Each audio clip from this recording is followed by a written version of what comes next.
안녕하세요. 잡시광입니다. 바이든 미 대통령은 지난 21일 확진 판정을 받았습니다.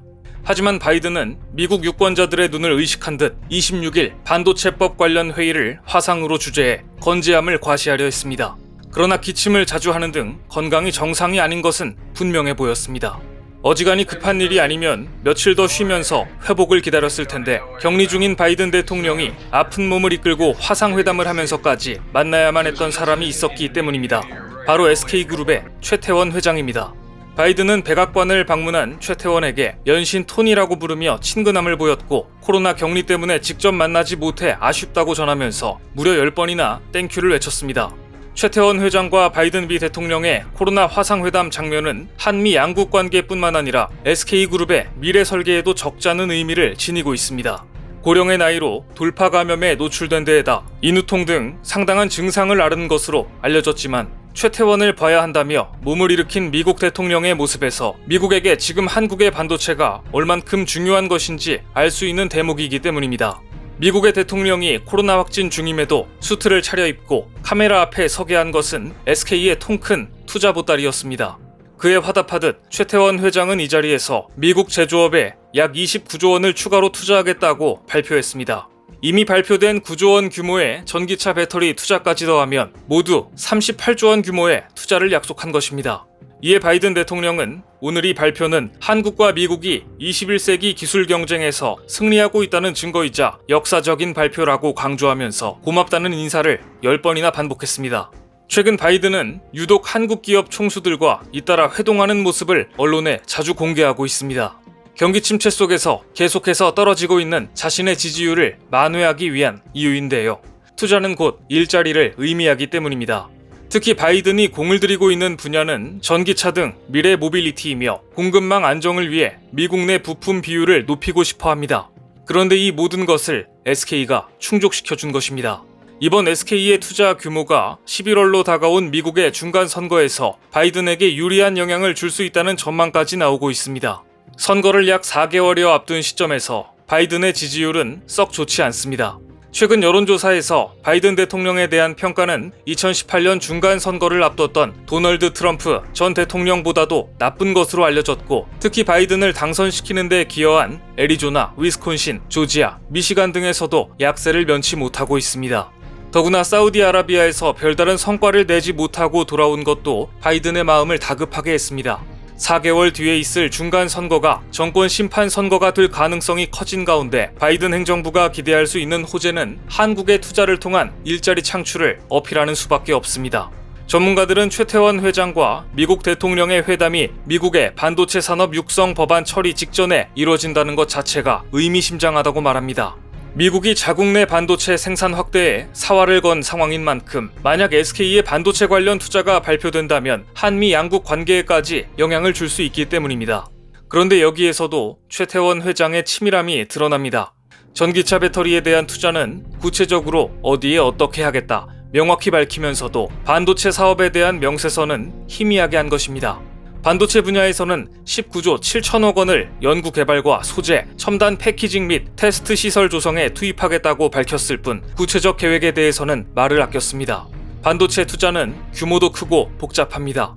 한미 양국 관계뿐 아니라 중국 등이 포함되는 정세와도 밀접하기 때문입니다. 현재 반도체 세계 전쟁에서 중국을 찍어 누르기 위한 바이든의 전략에 한국은 핵심 전력입니다. 미국, 한국, 대만, 일본과 손잡고 중국을 고사시킨다는 치포 동맹 중 한국의 반도체는 핵심 중 핵심입니다.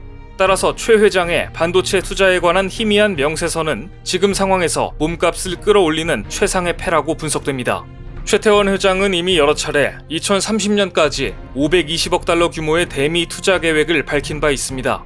그렇다면 이번에 바이든에게 준 선물 외에도 여전히 투자 여력이 40조 원에 이른다는 이야기가 됩니다. 즉 실탄은 있는데 미국이 앞으로 어떤 지원책을 마련할지에 따라 미국에 추가로 반도체 투자를 진행할지 아닐지 가능성을 열어둔 것이고 미국이 줄 인센티브를 충분히 고려하고 중국과의 관계도 살피겠다는 의도입니다. 즉 협상에 주도권을 가져오겠다는 이야기인 것이죠.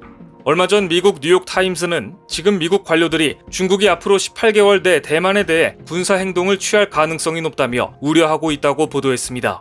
중국과 대만 간의 양안 관계가 악화되고 중국이 대만의 군사 행동을 취한다면 미국으로서는 가장 곤란한 상황에 직면하게 됩니다. 미국이 가장 우려하는 것은 대만 TSMC의 반도체가 가동을 멈추는 상황이기 때문입니다. 만일 TSMC가 가동을 멈추면 미국 경제는 물론 군사 장비들까지도 멈출 수 있기 때문에 미국은 지금 520억 달러를 들여 미국 내의 반도체 생산 공장을 확충하는 데 속도를 내는 한편 대만과 달리 반도체 생산이 안정적인 한국에 공을 들이고 있습니다. 반도체가 없으면 미사일도 웬만한 첨단 장비도 운용할 수 없다는 것을 러시아가 우크라이나 전쟁에서 확인시켜 주었기 때문입니다. 바이든은 한국을 방문했을 당시 가장 먼저 평택에 있는 세계 최대 규모의 반도체 공장인 삼성 반도체를 찾았습니다. 당시 바이든은 이재용 회장에게 이렇게 물었다고 합니다. 3나노가 가능한가? 양산에 성공하면 우리가 사주겠다. 대만과 일본에서는 삼성이 세계 최초로 3나노 반도체를 만들 수 있다고 해도 사줄 곳이 없을 것이라고 주장했지만 팔 곳도 없는데 삼성이 양산을 할 리 없다는 전문가들의 분석처럼 팔 곳이 분명하기에 3나노를 공개하고 밀어붙일 수 있었던 것입니다. 무엇보다 지금 미국으로서는 삼성이 만들어낸다면 사야 하는 형편입니다. 27일 주요 외신들은 미 상원이 반도체 산업 활성화법을 승인했고 하원으로 넘겼다고 보도했습니다. 하원에서 통과될 것이 유력시되고 있는 이 법이 통과되면 최대 수혜는 삼성전자와 TSMC가 될 것이라는 분석도 내놓았습니다. 미 상원의 반도체법 통과와 함께 주식시장은 바로 반응해 외국인들은 다시 삼성전자 주식 6,099억 원어치를 사들였습니다. 코로나로 인해 몸이 좋지 않은데도 불구하고 수트를 입고 카메라 앞에 앉아 SK 회장을 만나고 있는 미국 대통령을 보면서 당장 조급해진 것은 일본입니다. 최근 일본은 경제 안보 강화 차원에서 반도체 기업인 키옥시아의 새 설비 투자에 9천억 원에 달하는 대규모 자금을 지원하겠다고 발표했습니다. 메모리 분야 세계 1위인 삼성전자에 도전해보겠다는 의미입니다. 키옥시아는 과거 일본 1위 반도체 업체였던 도시바에서 분리된 회사입니다. 일본 정부가 뒤늦게 반도체에 막대한 돈을 지원하고 있지만 아무리 돈을 쏟아부어도 기술력도 부족하며 무엇보다 언제 지진으로 공장이 멈춰버릴지 알 수 없는 상황에서 삼성을 따라잡는 것은 불가능에 가깝습니다. 홍콩 매체들은 미국과 중국의 가운데에 끼어 일본이 위험에 처하게 될 수 있다고 보도했습니다. 고래 싸움에 새우등 터지듯이 미중 사이에 일본이 등 터지게 생겼다는 의미입니다. 특히 홍콩 사우스차이나 모닝포스트는 국제문제 전문가들의 말을 인용해 일본은 대만 해협 문제가 발생하면 미국 편을 드는 것 외에 다른 선택지가 없다. 하지만 일본은 지난 수십 년 동안 대만 문제를 두고 신중한 태도를 보여왔고 우발적 문제와 갈등을 다룰 준비는 되어 있지 않다. 따라서 일본은 군사적 충돌에 대비하기 전에 충돌을 피하는 데 집중해야 한다. 결국 동아시아의 긴장 관계에서 기술력 없는 일본이 가장 위험한 입장이라는 분석입니다.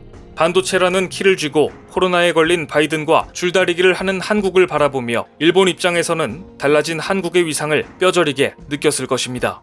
오늘 준비한 소식은 여기까지입니다. 댓글을 통한 여러분들의 많은 의견 기다리겠습니다. 시청해주셔서 감사합니다.